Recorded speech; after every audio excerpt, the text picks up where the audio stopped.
Welcome friend, तो स्वागत है आप सभी का हमारी एक और नई वीडियो में। आज की इस वीडियो में हम बात करने वाले हैं मार्केट के बारे में। जैसे ही आपको पता ही है कि आपके नेट के एग्ज़ाम के पॉइंट व्यू से आपका जो हमारा जे पेपर है एग्ज़ाम है मार्केटिंग मैनेजमेंट, ये आपका बहुत ही इंपॉर्टेंट है। तो इस मार्केटिंग मैनेजमेंट में हमने इसका फर्स्ट टॉपिक जो लिया है वो मार्केट लिया है। तो सबसे पहले जैसे हमें हमारी जो नॉर्मल लाइफ चलती है हमें पता ही होता है हमारी रियल कंडीशंस में क्या होता है। मार्केट हम किसे बोलते हैं, जैसे हम बोल देते हैं कोई शॉपिंग करने जाते हैं, हम बोल देते हैं हम मार्केट जा रहे हैं, तो हमें जहाँ से पता चलता है हम हमारी नॉर्मल सेंस से अगर हम देखें कि जो मार्केट होती है वो हमारी होती है जहाँ पे हम कुछ एक्सचेंज करते हैं कुछ चीज़ों को। मान लीजिए चाहे वो हम कोई प्रोडक्ट बाई करते हैं, कुछ जो गुड्स होते हैं उनको हम परचेज़ करते हैं या बाई करते हैं, और उसके बदले में हम जो मनी है उसे वो पे करते हैं जो उसका वो सेलर होता है। तो इससे हमें ये भी पता चलता है कि जो मार्केट होती है वो वहाँ पे सेलर्स एंड बायर्स एग्जिस्ट करते हैं, और वहाँ पे प्रोडक्ट होते हैं और अलग अलग प्रोडक्ट हो सकते हैं, अलग अलग कंपनीज के हो सकते हैं, और मैनी काइंड्स ऑफ प्रोडक्ट होते हैं जिनको हम बाय करते हैं। या इसके अलावा हमारे जो मार्केट में आते हैं वो सर्विसेज भी आती हैं। जैसे हम मान लीजिए हमने हमारे जो हेयर कटिंग होती है अगर वो करवाने जाते हैं तो वहाँ से हम कोई प्रोडक्ट तो नहीं लेके आते, मतलब वहाँ से हमें एक सर्विस मिलती है। इसी तरह मान लीजिए हमारे पास कोई डॉक्टर होता है तो उसके साथ हमारी कोई कंसल्टेंसी होती है तो वो भी हमारी एक तरह की सर्विस में आती है। तो जहाँ से हमें कोई प्रोडक्ट नहीं मिलता लेकिन फिर भी हम उसके लिए पे करते हैं तो वो हमारी सर्विसेज में इंक्लूड हो जाती है। तो ये हमारा डिफरेंस हो गया था प्रोडक्ट और सर्विस में, जिसके लिए हम अपनी जो मनी पे करते हैं और जहाँ हम प्रोडक्ट बाय करते हैं जहाँ हम सर्विस को गेन करते हैं। तो इसी तरह हमारे जो मार्केट में अगर हम मीनिंग देखें, जैसा आपने भी समझा, तो जैसा आप देख पा रहे हो market is a place which allows the purchaser and sellers to invent and gather information and lets them carry out exchange of various product and services. तो मार्केट एक ऐसी जगह होती है जहाँ पे हमारे जो बायर्स एंड सेलर्स होते हैं, तो और वो जो सेलर होता है वो उनको अलाउ करते हैं अपने प्रोडक्ट को इन्वेंट करने के लिए, अपने प्रोडक्टों को लाने के लिए, और जो कस्टमर्स होते हैं उनके रिगार्डिंग वो किस प्रोडक्ट की डिमांड करते हैं, जो हमारे कस्टमर्स होते हैं वो किस प्रोडक्ट को चाहते हैं मार्केट में, उसके रिगार्डिंग अपनी जो इन्फॉर्मेशन होती है उसको गैदर करने के लिए अलाउ करती है मार्केट, और उनको अलाउ करते हैं कि वो अपने जो सर्विसेज हैं और जो प्रोडक्ट हैं उनको मार्केट में आकर के उतारें और उनको एक्सचेंज करें। मतलब कि सेलर्स जो होते हैं वो सेल कर सकते हैं और जहाँ बायर्स हैं वो बाय कर सकते हैं, तो इसे हम बोलते हैं मार्केट। इसी के तरह हमारा एक और वर्ड आ जाता है मार्केटिंग। तो मार्केटिंग जैसे आप देख पा रहे हो जो हमारा मार्केटिंग होता है इसमें ये हमारा एक ब्रॉड कंसेप्ट हो जाता है मार्केट के अलावा, क्योंकि मार्केट में हमारी जो बहुत तमाम चीज़ें होती हैं जो हम मार्केट में करते हैं, उसके अलावा जो इसके मान लीजिए हमने कोई प्रोडक्ट मार्केट में सेल किया और उसके लिए हमें मनी मिल गई, तो जैसे हमारे एक तरह में इसे मार्केट बोल सकते हैं। लेकिन मार्केटिंग में हमारा जो ट्रांसपोर्टेशन कॉस्टेज होती हैं या इसके अलावा हमारी जो एडवर्टाइजमेंट कॉस्टेज होते हैं या कस्टमर की सेटिस्फेक्शन पॉइंट को जानना, फीडबैक वगैरह, ये सब कुछ हमारा मार्केटिंग में आ जाता है, क्योंकि marketing is a broader concept which includes all activities in relation to the market. Market के साथ जितनी भी प्रकार की हमारी एक्टिविटीज़ और कितनी की जो इसकी प्रक्रियाएं होती हैं उन सबको हम इसमें शामिल करते हैं, तो ये हमारा बन जाता है मार्केटिंग। अब हम देखते हैं कंसेप्ट्स ऑफ मार्केटिंग। तो कंसेप्ट्स में हमारा सबसे पहला कंसेप्ट आता है, सबसे पहला आता है मार्केटिंग कंसेप्ट। तो जैसा हमने पहले देखा मार्केटिंग वह होती है जो मार्केट की ऑल एक्टिविटीज़ की जिसमें इंक्लूड होती हैं, ये एक ब्रॉडर टर्म होती है जिसे हम मार्केटिंग बोलते हैं। तो अभी हमारा जो मार्केटिंग कंसेप्ट है जो हमारा 2 वर्ड से मिलकर बना हुआ है, मार्केटिंग और कंसेप्ट। सबसे पहले हमने मार्केटिंग की डेफिनेशन जो देखी थी, हमने मीनिंग इसका कि ये मार्केटिंग पूरी मार्केट्स की एक्टिविटीज़ को इंक्लूड करता है। और इसी के साथ जो सेकेंड वर्ड कंसेप्ट है, कंसेप्ट का मतलब होता है फिलोसफी या एटीट्यूड और आइडिया, जिसे हम नोशन भी बोल सकते हैं। तो जो हमारे जो फिलोसफी, एटीट्यूड, आइडिया, जो नोशन, जितने भी हमारे वर्ड्स होते हैं जो हमारे किसके साथ रिलेट करते हैं जो और हमारे रिलेट करते हैं कि किसी भी एस्पेक्ट्स को हम डिवाइन कैसे करें जिसमें ह्यूमन की क्रिएशंस को इंक्लूड किया जाए। तो हम जहाँ पे बोल सकते हैं कि जो हमारे मार्केटिंग कंसेप्ट है, जैसे आप देख पा रहे हैं marketing concept is an integration of marketing activities, जिसमें पूरी की पूरी मार्केट की एक्टिविटीज़ आती हैं, उनका इंटीग्रेशन होता है और directed toward customer satisfaction. तो इसमें सबसे हमारा जो इम्पोर्टेंट हम देखा जाता है कि जो मार्केट का जो मेन उद्देश्य होता है वो ये उद्देश्य नहीं होता कि आपको जस्ट अपना प्रोडक्ट या सर्विस को मार्केट में उतारना है, उसे सेल करना है और उससे अपने पैसा कमा करके अपना जब मैक्स प्रॉफिट है उसको मैक्सिमाइज करना है। ये मार्केट आज की मॉडर्न जो इसकी डेफिनेशन आती है उसमें इंक्लूड नहीं होता। लेकिन इसमें जो हमारा इंक्लूड होता है वो होता है कि जो मार्केट को हम प्रोडक्ट एक रीजनेबल प्राइस पे बेचें, जिसके बाद उसके जो हमारा कस्टमर होता है उसके हम फीडबैक है वो हम लेते हैं ताकि उसको हमारा प्रोडक्ट कैसा लगा और उससे कितनी सेटिस्फिकेशन हुई। Satisfaction is the most important point in marketing concept. जब कोई सेलर अपने प्रोडक्ट को बेचकर और अपने कस्टमर की सेटिस्फिकेशन को ध्यान में रखते हुए अपने प्रोडक्ट को सेल करता है एट रीजनेबल प्राइस, तो उसे हम बोलते हैं मार्केटिंग कंसेप्ट के अंतर्गत आता है। इसमें हमारा प्रॉफिट को मैक्सिमाइजेशन करना ये केवल उद्देश्य नहीं होता, बल्कि हमारे जो कस्टमर है उनको सेटिस्फाई कैसे करना है ये भी इसमें एक इम्पोर्टेंट इशू होता है। इसी के साथ हमारा जो सेकंड आता है प्रोडक्शन कंसेप्ट। तो प्रोडक्शन कंसेप्ट तो हमारा मोस्टली जो इम्पोर्टेंट होता है वो हमारा होता है सेलर्स के लिए, क्योंकि सेलर्स जो होते हैं उन्हें अपना प्रोडक्ट मार्केट में सेल करना होता है, तो उनको जो सब जो इसके साथ रिलेटिंग के हमारे जो होते हैं उनको ध्यान में रखना पड़ता है इश्यूज़ को कि जो मार्केट में पहले प्रोडक्ट है उनसे हमारा प्रोडक्ट कैसे बेहतर हो और हम कितनी प्रोडक्शन करें, क्योंकि वो चाहते हैं कि हम एक रीज़नेबल प्राइस पे और रीज़नेबल प्राइस पे अपना जो प्रोडक्ट है उसे मार्केट में उतारें, जिससे कि वो जो हमारे कस्टमर हैं उसे अफोर्ड कर सकें। तो ये हमारा होता है इसका प्रोडक्शन कंसेप्ट के अंतर्गत। तो जैसे आप देख पा रहे हैं, producers believe that if the product is good and reasonably priced, अगर आपका प्रोडक्ट गुड और बढ़िया होगा एंड इसके साथ साथ अगर उसमें रीजनेबल प्राइस पे होगा, it will be quite popular even if no special efforts are made, तो वो अपने आप पॉपुलर मार्केट में बन जाएगा, चाहे आप उसमें कोई भी जो स्पेशल एफर्ट्स वो अपने ना डालो। तो आप जानती हो कि जितने भी प्रोडक्ट मार्केट में होते हैं पहले जो कस्टमर्स होते हैं उनको प्रेफर करते हैं जो कि लो प्राइस पे होते हैं। अगर वो बढ़िया रहते हैं तो मार्केट में जो प्रोडक्ट्स होते हैं तो कस्टमर उनको ही प्रेफर करते हैं। तो आपका जो प्रोडक्ट है वो एक रीज़नेबल प्राइस में भी होना चाहिए और उसमें एक क्वालिटी भी होनी चाहिए जो कस्टमर चाहता है। तो इसी के साथ साथ जो हमारा प्रोडक्शन का कंसेप्ट होता है, प्रोडक्शन कंसेप्ट को देखने के बाद हमारा जो नेक्स्ट हमारा थर्ड कंसेप्ट आता है वो हमारा आता है प्रोडक्ट कंसेप्ट। प्रोडक्शन कंसेप्ट से जितना ही हमारा नेक्स्ट जो कंसेप्ट है प्रोडक्ट कंसेप्ट ये भी उतना ही इम्पोर्टेंट है। तो प्रोडक्ट कंसेप्ट में हमारा क्या होता है, या प्रोडक्शन में तो हम केवल प्रोडक्ट की प्रोडक्शन पे ध्यान देते थे कि हमारी जितनी प्रोडक्शन को मैक्सिमाइज करें, लेकिन हमारा जो प्रोडक्ट कंसेप्ट होता है इसमें हम देखते हैं कि प्रोडक्ट को हम कैसे बेटर कर सकते हैं, उसमें हम कौन सी इनोवेशंस ला सकते हैं टाइम टू टाइम और उसे कैसे मार्केट में उतार सकते हैं।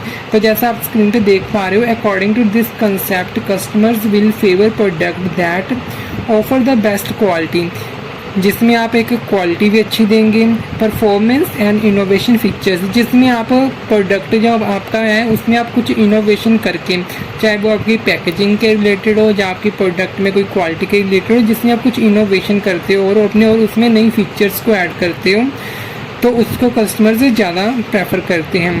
Producers believe that by making superior products and improving there quality with time, अगर आप टाइम देते रहते हैं विद इन टाइम आप उसमें जो क्वालिटी है उसको इम्प्रूव करते हो और उसमें जो प्रोडक्ट है उसको एक सुपीरियर क्वालिटी का बनाते हो, they will be able to attract more customers, तो वो प्रोडक्ट जो होता है वो ज़्यादा से ज़्यादा कस्टमर को अट्रैक्ट करता है।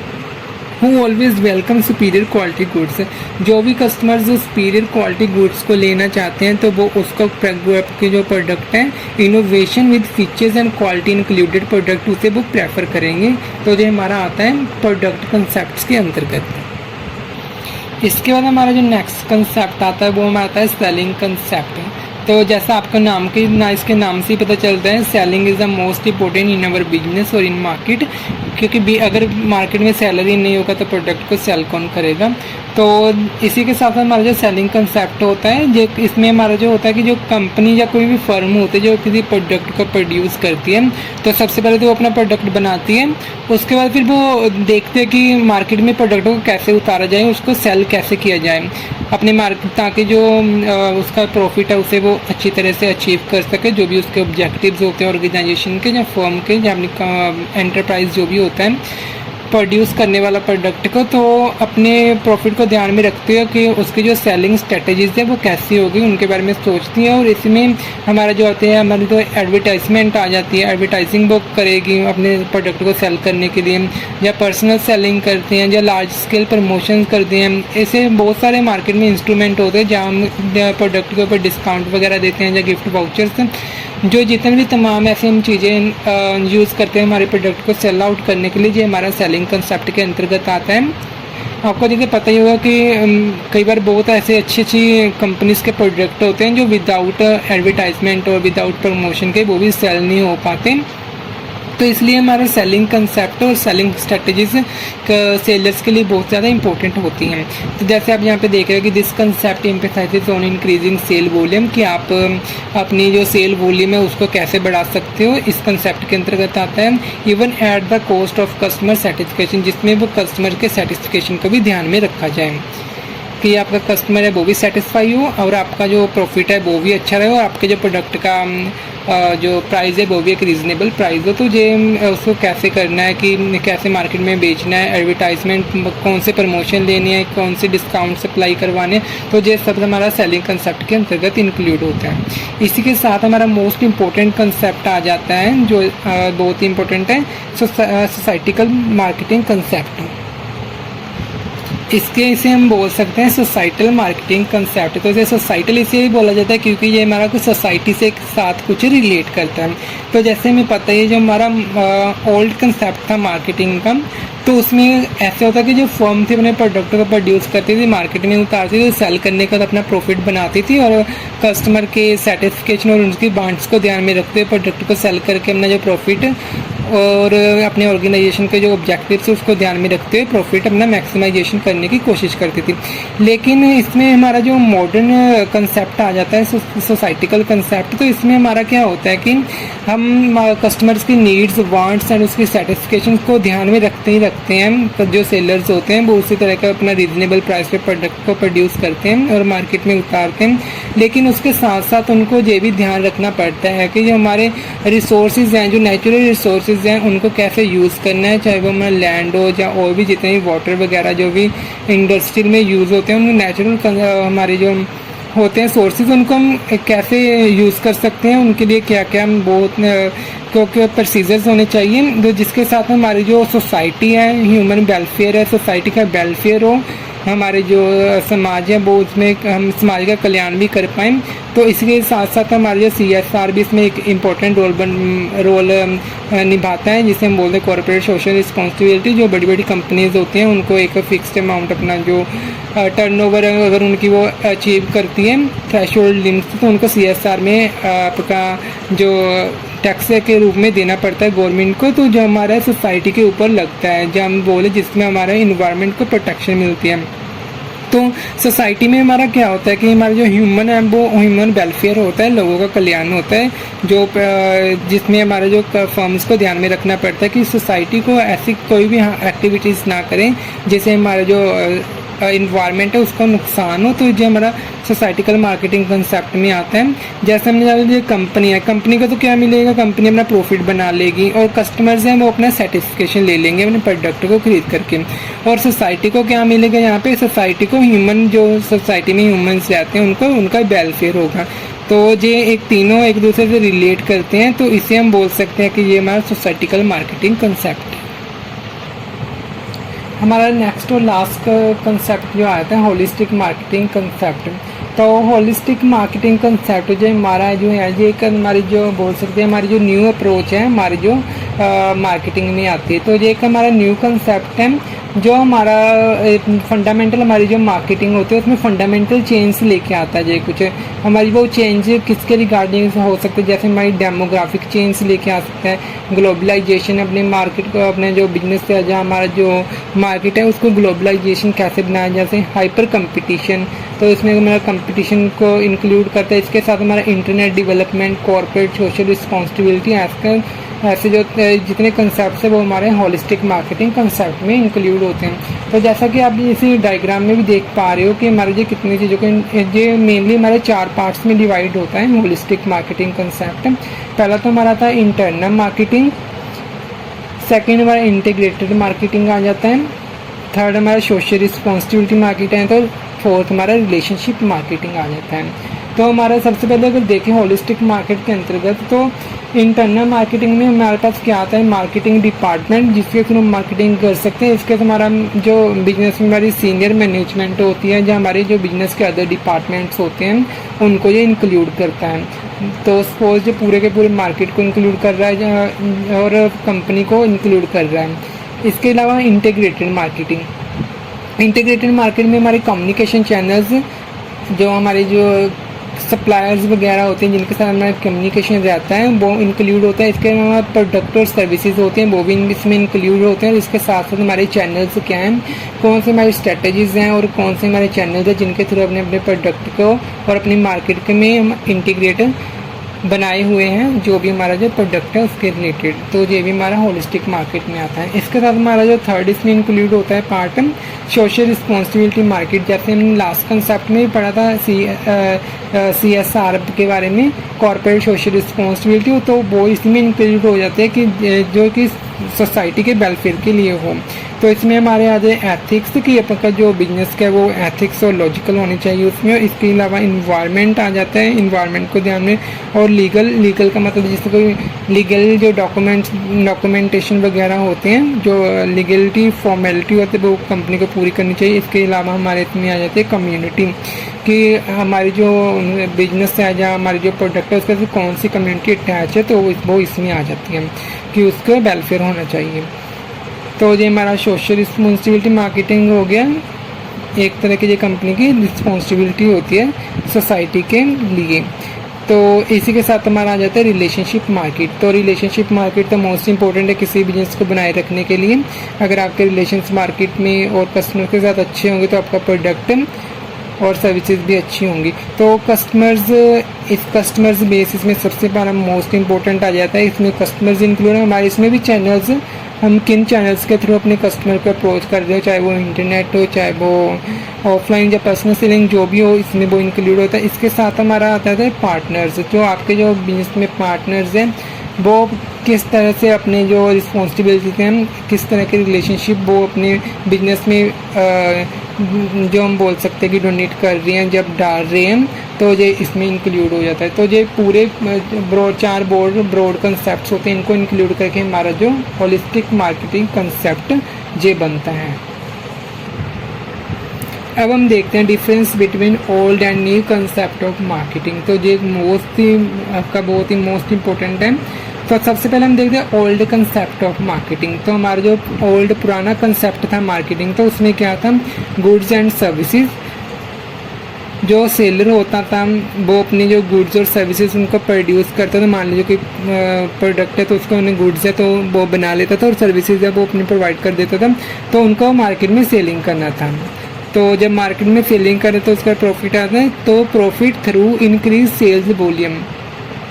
तो जहाँ पे कुछ भी ऐसा नहीं है कि हमने कस्टमर को ध्यान में रखना है, मार्केट को टारगेट करना है, जस्ट आपका प्रोडक्ट बनाना है, उसे सेल करना है, अपना प्रॉफिट बना लेना है, और उसके बाद आपको सेल का जो वॉल्यूम है उसे इंक्रीज करना है, फिर सेलिंग करना है, फिर प्रॉफिट बना लेना है। तो ये हमारा मार्केट का ओल्ड कंसेप्ट था, जिसे लगभग आज के कंपटीशन मार्केट में बिल्कुल भी जो है अप्रोच नहीं किया जाता है इसी ओल्ड कंसेप्ट को। लेकिन हमारा जो न्यू कंसेप्ट ऑफ मार्केटिंग है ये मोस्ट इम्पोर्टेंट है, जहाँ आज की जो कंपटीशन इतना ज़्यादा है कि कोई भी प्रोडक्ट है, हर एक प्रोडक्ट के लिए कंपटीशन मार्केट में ज़्यादा होने के कारण न्यू कंसेप्ट ऑफ मार्केटिंग को ज़्यादा अप्रोच किया जाता है हर एक सेलर के द्वारा। तो इसमें सबसे पहले क्या होता है, टारगेट मार्केट। सबसे पहले जो सेलर होता है वो अपने मार्केट को टारगेट करता है कि उसने कौन सा प्रोडक्ट बनाना है जिसके कस्टमर्स को नीड है। तो मार्केट को पहले वो टारगेट करता है कौन सी मार्केट में उसे अपना जो प्रोडक्ट है किस मार्केट के लिए बनाना है। तो पहले वो मार्केट देखता है, क्योंकि आज के जो टाइम है इसमें हर एक प्रोडक्ट के लिए अलग अलग तरह की मार्केट आई हुई है। तो जिस मार्केट में आपको अपना प्रोडक्ट या सर्विस देना है आप उस मार्केट को टारगेट करते हो। सेकंड हमारा जो इसमें आ जाता है पॉइंट, इसमें आता है कस्टमर की नीड्स, कि जिस मार्केट में आपने मार्केट को आपने टारगेट किया है मार्केट में जो आपके कस्टमर्स हैं उनकी नीड्स क्या है, उनकी वांट्स क्या हैं, वो क्या मार्केट में चाहते हैं, उस पर जहाँ वो मार्केट जो पहले से एग्जिस्ट कर रहा है उसमें वो क्या इन्वेंशन चाहते हैं, या क्वालिटी चाहते हैं, या फीचर्स जो भी चाहते हैं, वो आपके कस्टमर्स की नीड्स एंड वांट्स को जहाँ पे वो डिस्कवर करते हैं। इसके बाद हमारा आता है production of goods and services. तो ये मार्केट को टारगेट करने के बाद और कस्टमर्स की नीड्स एंड वांट्स को देखने के बाद जो सेलर है वो अपने प्रोडक्ट के ऊपर ध्यान देता है, तब वो अपना प्रोडक्ट प्रोड्यूस करता है, प्रोडक्ट की प्रोडक्शन करता है, चाहे वो गुड्स हो चाहे वो सर्विसेज हो, उनको अपनी मार्केट में उतारता है। तो इसके बाद हमारा इसको जो आता है पॉइंट वो आता है sales and after sales services. तो अपने मार्केट को टारगेट किया, कस्टमर्स की वांट्स एंड नीड्स को देखने के लिए प्रोडक्ट को प्रोड्यूस किया और मार्केट में दिया और उसे सेल कर दिया। जब उसने सेल कर दिया मार्केट को तो वहीं पे कहानी ख़त्म नहीं होती। इसके बाद वो देखते हैं कि आफ्टर सेल सर्विसेज, क्योंकि आजकल मार्केट में ऐसे बहुत सारे प्रोडक्ट्स आते हैं इलेक्ट्रॉनिक जिनके ऊपर आफ्टर सेल सर्विसेज, चाहे वो गारंटी हो, तो ऐसी बहुत सारी सर्विसेज होती हैं जो आफ्टर सेल सर्विसेज, चाहे वो इंस्टॉलेशन हो किसी भी प्रोडक्ट की, तो आफ्टर सेल सर्विसेज ये प्रोवाइड करते हैं। ताकि और इसके दो बेनिफिट होते हैं। एक तो कस्टमर्स के साथ उनकी लॉयल्टी बनी रहती है और इसके साथ साथ एक विश्वास और एक अच्छा रिलेशन बनता है कस्टमर्स के साथ, और इसके साथ साथ आपके जो फ्यूचर में भी प्रोडक्ट्स की सेल्स होने की जो है प्रोबेबिलिटी वो बढ़ जाती है। तो sales and after sales services point के बाद हमारा आता है प्रॉफिट थ्रू कस्टमर सेटिस्फिकेशन। तो लास्ट इसमें जो सेलर होता है वो अपना प्रॉफिट कमाता है और इसके साथ साथ वो कस्टमर की सेटिस्फिकेशन भी होती है। तो ये हमारा न्यू कंसेप्ट ऑफ मार्केटिंग था। तो ओल्ड कंसेप्ट ऑफ मार्केट में जस्ट हम अपने प्रोडक्ट को प्रोड्यूस करते और प्रॉफिट लेते थे, किसी भी सोसाइटी या कस्टमर की नीड्स जो वांट्स और उसकी सेटिस्फिकेशन प्राइस इसको कुछ भी ध्यान में नहीं रखते थे। लेकिन हमारी आज की न्यू कंसेप्ट ऑफ मार्केट में बहुत सारे कंसेप्ट्स को ध्यान में रखा जाता है और पॉइंट्स को ध्यान में रखते हुए एक सेलर अपने प्रोडक्ट को प्रोड्यूस करता है, मार्केट में देता है और आफ्टर सेल्स एंड सर्विसेज इसके साथ साथ वो अपनी फीडबैक भी लेता है। तो ये हमारा आता है न्यू कंसेप्ट ऑफ मार्केटिंग। अब हम देखते हैं difference between selling and marketing. तो सेलिंग एंड मार्केटिंग के डिफरेंस जानने के लिए हम सबसे जो इसमें पॉइंट आप स्क्रीन पे देख पा रहे हो, इट इज़ प्रोडक्ट ओरिएंटेड। जो हमारा सेलिंग होता है वो हमारा प्रोडक्ट ओरिएंटेड होता है जिसमें हम सिर्फ प्रोडक्ट को ध्यान में रखते हैं, और मार्केटिंग जो हमारा होता है ये हमारा होता है it is customer oriented. Market में हम पूरे कस्टमर्स की सर्टिफिकेशन में ध्यान में रखते हैं। ये इसमें हम प्रोडक्ट को देखते हैं, इसमें हम कस्टमर्स को देखते हैं। सेकंड पॉइंट इसमें आता है it focus on selling needs, कि जो सेलर्स की नीड्स हैं सिर्फ उनकी ज़रूरतों और उनके ऑब्जेक्टिव्स जो होते हैं, उनके उद्देश्य जो होते हैं सिर्फ सेलर्स के और मैन्युफैक्चरर्स जो होते हैं उनके नीड्स को ध्यान में रखता है। लेकिन जो मार्केटिंग होते हैं it focus on customers needs, जो उसके कस्टमर्स होते हैं मार्केट में उनकी नीड्स एंड वांट्स को ध्यान में रखा जाता है। थर्ड पॉइंट हमारा आता है company manufacture the product first. लेकिन जो जहाँ पे जो होते हैं कंपनी जहाँ मैन्युफैक्चरर्स जो होते हैं वो प्रोडक्ट को पहले बनाते हैं, लेकिन मार्केटिंग में जो आता है company decides wants and needs of the customers first, product then product produced. जो मार्केटिंग में हमारा आता है कंपनी सबसे पहले कस्टमर्स की वांट्स एंड नीड्स, वो मार्केट में क्या चाहते हैं, कैसा प्रोडक्ट चाहते हैं, उनको ध्यान में रखते हैं। पहले वो देखते हैं, उसके बाद जो प्रोडक्ट को प्रोड्यूस करते हैं। इसके बाद हमारा जो नेक्स्ट पॉइंट आता है it gives importance to product, जहाँ पे केवल प्रोडक्ट को इंपॉर्टेंस दी जाती है, प्रोडक्ट को ध्यान में रखा जाता है। लेकिन मार्केटिंग में it gives importance to customers needs and wants, जहाँ पे जैसे हमने पहले देखा कि मार्केटिंग में कस्टमर्स की नीड्स और वांट्स को ध्यान में रखा जाता है, उसके बाद प्रोडक्ट को बनाया जाता है। इसके बाद हमारा आता है profits are earn through increase sale volume. जिस तरह आपको जो सेलिंग में होता है, जो मैन्युफैक्चरर्स या सेलर्स होते हैं वो अपने सेल्स की वॉल्यूम जो होते हैं उनको इंक्रीज़ करते हैं, अपने प्रॉफिट को मैक्सिमाइज करते हैं। लेकिन मार्केट में जो हमारा होता है profit earn through customer satisfaction, इसमें जो सेलर्स होते हैं वो उनको देखना पड़ता है कस्टमर सेटिस्फाई है या नहीं, और उसके साथ साथ वो अपने प्रॉफिट को अर्न करते हैं। नेक्स्ट हमारा आता है price is determined on the basis of cost incurred. तो जहाँ पे जो मैन्युफैक्चरर्स और सेलर्स होते हैं वो प्राइस से डिटरमाइन करते हैं जो प्रोडक्ट का, वो ऐसे डिटरमाइन करते हैं कि प्रोडक्ट को बनाने में कितनी कॉस्ट आई, उसके बाद अपना प्रॉफिट को इंक्लूड करते हैं और उसका प्राइस को डिटरमाइन कर लेते हैं। लेकिन जो मार्केट होती है इसमें जो प्राइस को डिटरमाइन किया जाता है वो लगभग कंज्यूमर्स के द्वारा ही डिटरमाइन किया जाता है। पहले तो कंज्यूमर्स प्राइस को डिटरमाइन करते हैं, उसके बाद जो मैन्युफैक्चरर्स होते हैं वो प्रोडक्ट के ऊपर अपनी कॉस्ट को प्राइस को देखते हुए अपनी कॉस्ट को डिटरमाइन करते हैं, जहाँ पे प्राइस को पहले देखा जाता है कि कौन सा रीजनेबल प्राइस मार्केट में उतारना चाहिए, किसको ज़्यादा कंज्यूमर्स प्रेफर कर रहे हैं। तो एक तरह का ये ऐसे हम बोल सकते हैं कि कस्टमर्स के द्वारा ही कंज्यूमर्स के द्वारा प्राइस को डिटरमाइन किया जाता है, उसके बाद इसकी कॉस्ट डिटरमाइन की जाती है। लेकिन सेलिंग कंसेप्ट में हमारा जो आता है कॉस्ट को पहले डिटरमाइन करते हैं, लेकिन जो कॉस्ट को बाद में प्राइस को कस्टमर्स पहले, ये हमारा कॉस्ट को देखते हुए प्राइस को डिटरमाइन करते हैं।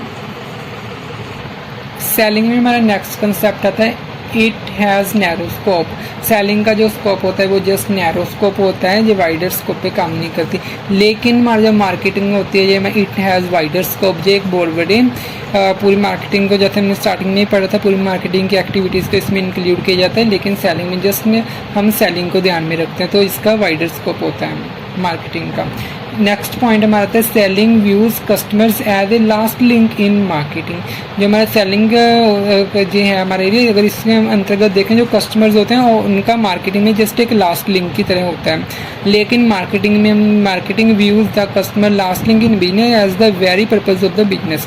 अगर कि जो कस्टमर्स का लास्ट लिंक होता है वो बिजनेस में माना जाता है, इसमें कि बाद में भी कस्टमर अपने वो बिजनेस के साथ उसके साथ रहेगा और उसका लिंक बिजनेस के साथ बना रहेगा और उसके बाद भी वो कुछ ना कुछ बाई करेगा। तो मार्केटिंग का जो मार्केटिंग जो होता है वो वाइडर भी होता है हमारे सेलिंग कंसेप्ट के। दो आज की वीडियो में इसमें हमने पहले मार्केट की डेफिनेशन देखी और मार्केटिंग की डेफिनेशन देखी, मीनिंग समझा, उसके बाद हमने इसके कंसेप्ट्स को देखा और old and new concept of marketing and difference between selling and marketing देखा। तो आई होप आप इसे समझ पाए होंगे और अगर आप अंडरस्टैंड कर पाए होंगे। अगर आपको ये वीडियो हमारी अच्छी लगती है वीडियो को लाइक ज़रूर कीजिएगा, चैनल को सब्सक्राइब कर लीजिएगा और साथ ही बेल आइकन को हिट कर लीजिएगा ताकि आने वाली वीडियोस की नोटिफिकेशन आपको टाइम टू टाइम मिलती रहे। इसके साथ ही वीडियो देखने के लिए धन्यवाद एंड शेयर करना भी ना भूलिएगा। अगर आपको लगता है वीडियो इंपॉर्टेंट है तो आप शेयर अपने फ्रेंड सर्कल में ज़रूर कीजिएगा। Thank you for watching.